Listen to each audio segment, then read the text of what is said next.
So this afternoon we're going to be working on backing up. Backing up is one of the most important exercises that you can do with your horse.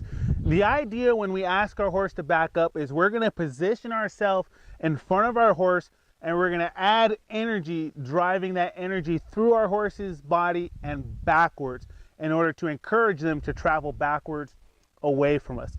When we teach a horse to back up, not only are we teaching them to move in a particular direction, but we're also teaching them to soften to us. When I reach down and I'm riding my horse and I draw my rein, I want to put a softness into my horse's body. I don't want my horse to brace against my bit or my bridle. I don't want that. I want them to be willing to just gently soften into their body.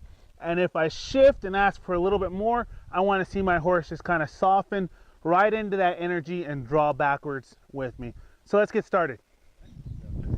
So I'm going to stand directly in front of her, and I'm going to always start with my hands because I want to start with the softest, most light cue that I possibly can. And so if I start with my hands and I start driving energy forward, if she's not moving backwards, and right now you can see she's kind of falling asleep, she's not paying attention, then I'm going to wave my rope. If I wave my rope and my pony doesn't go forward, I'm not going to start whacking and beating on my horse. All I'm going to do is gently step in and just gently give him a tap. You see how she responded to that? Just a light tap on those legs. There's no reason for me to go beating on her face and her neck when it's her feet that I want her to move. And so I want to make that communication as clear as possible. So if I drive with my hands, she didn't move. If I wave with my rope and she didn't move, then I'll go in there and I'll gently just start to tap, tap, and then I'll take the pressure away, let her know she made a good choice there. Okay, so now I'm going to go in here. I'm going to start driving with my hands.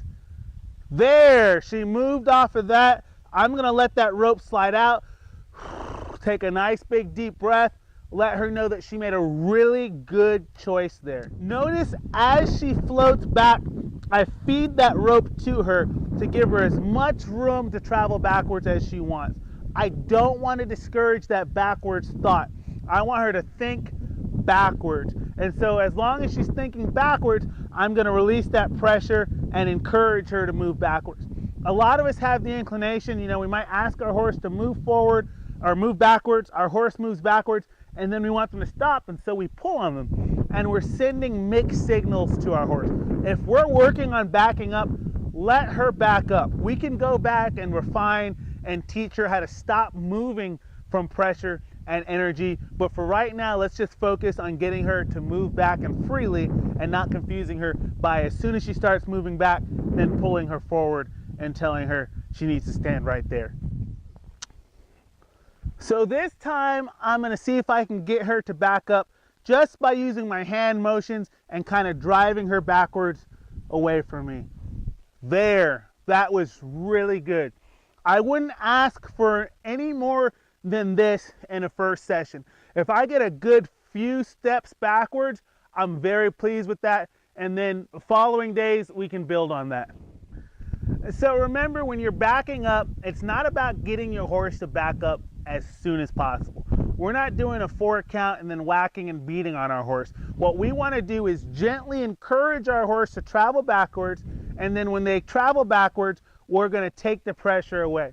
And remember, we start with our hands, nice light pressure, then we'll wave our rope at our horse, and then we'll take our steady stick and apply pressure directly at the legs so our horse understands what it is we want them to move. You see how I add that pressure gently? She moved back. I took the pressure off of her. Take a nice big deep breath. I'm going to go in there and rub her. Let her know that she's made some really good choices.